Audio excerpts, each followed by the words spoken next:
Water is the most important aspect of natural resource and is critical to the survival of living species, including human, food supply, and economic growth.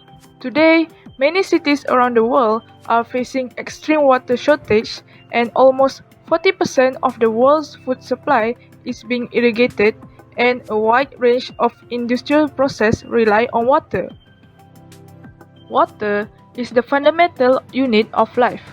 The essence of the water cycle ensures that flood control, water supply, and a productive sanitation infrastructure in a nation are part of the tightly related elements of water resource management.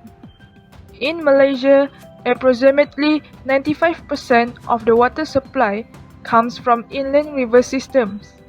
As the country moves towards achieving its Vision 2020 as being a developing nation with the adoption of the policy agenda for heavy industrialization, infrastructure, and urban growth, the need for water is rising sharply and there is greater urgency to protect existing water supplies and to pursue an alternative course of actions to enhance water quality. In other words, there is no question that the steady and fast development of urban industries in Malaysia has resulted in increased economic well-being of people on the one hand. However, they have contributed to water contamination across the country areas. Water contamination is a significant issue in Malaysia and has a detrimental effect on the quality of water supplies. In addition, it also affects plants and living beings, human health, and the economy of the region. It greatly limits overall water supply since the cost of the disposal of contaminated waters is too high. In the middle of September 2020, Sungai Gong that located at Rawang, Selangor were polluted. The pollution have affected Selangor people's daily lifestyle. In Malaysia, environmental policy still lags behind other pressing issues such as the industrial development. The public lack awareness on environmental issues. They tend to leave all the responsibilities to the government. Since Malaysia achieved its independence, water policies were made by individual states according on ad hoc basis. There are no centralized or standardized water policies or guidelines for states to adopt. As a result, there are numerous acts and guidelines on water. Multiple agencies are managing them. In 2002, the National Policy on the Environment was established. It intends to enhance societal quality of life through sustainable economy, which runs parallel with social and cultural progress. However, the policy is too general without any specific details in each of its section. It is unclear, thus relevant departments are not able to implement them. Some are even unaware of its existence. The lack of good management could be responsible for the negative impacts of water supply systems, leading to serious water shortage in the future. In 2006, Malaysian Parliament amended the 9th schedule of the Federal Constitution to establish Suruhanjaya Perkhidmatan Air Negara, or known as PAN, or the National Water Services Commission. SPAN is a national regulatory agency for water sector. SPAN draws its authority from Article 11 Clause B of Federal Constitution. Water services is now shared between the states and the federal government under the concurrent list 9D of Article 95A, Clause 1 and Subclause B. Following the reforms and amendments, there have been major distributions of water governance in the country. Water policy making is under the Ministry of Energy, Green Technology and Water, is forming of guideline to the National Water Services Commissions, SPAN, asset ownership to PAAB, which is a national water asset holding company, and service provision to the state water companies. The federal government also distributes water resources and supply management to several departments under different ministries. Thus, in spite of the reform, Cooperation between agencies, between the states and federal in dealing with water management and supply has failed. In addition, any amendments of policies are slow and time-consuming. Some policies established are also not applied by the department. Moreover, the authorities lack manpower and not accredited in quality management system to guarantee consistent results. Despite the amendment to the federal constitution, there are still a few drawbacks in the act, as it did not state or specify any actions to be taken or penalties if either parties between federal and state ignores or refuses to abide to the law.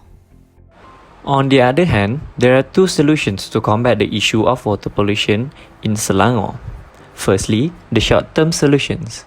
It was proposed by the state government were conducting preliminary treatment to water in the treatment ponds, monitoring and guarding the major river basins.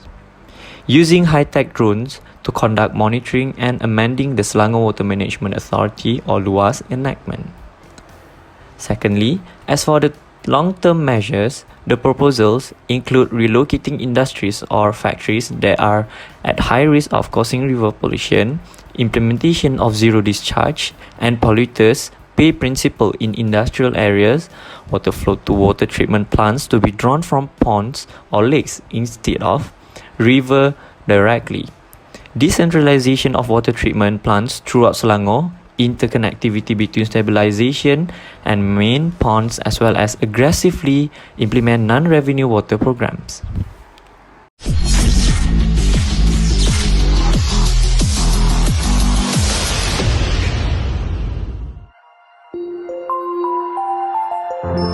For the first recommendations is higher fines or double fines.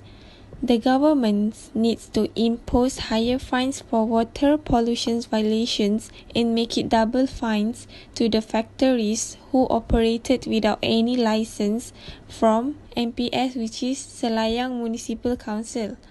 This is because when the government imposed the double fines to the people of factories who makes water pollution violations, they will aware and take precautions about it. For the second recommendations is 24-hour surveillance in key areas along the Selangor River.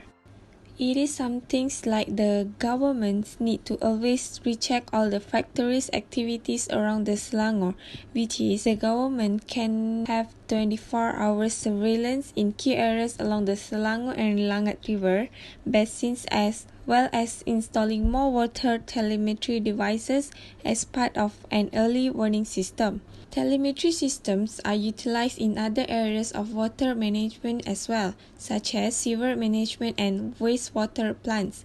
The telemetry is used to record overflows and their time duration, which is monitor water treatment process, pumps, valves, and vents. And also, it is to measure the inflow and outflow of water.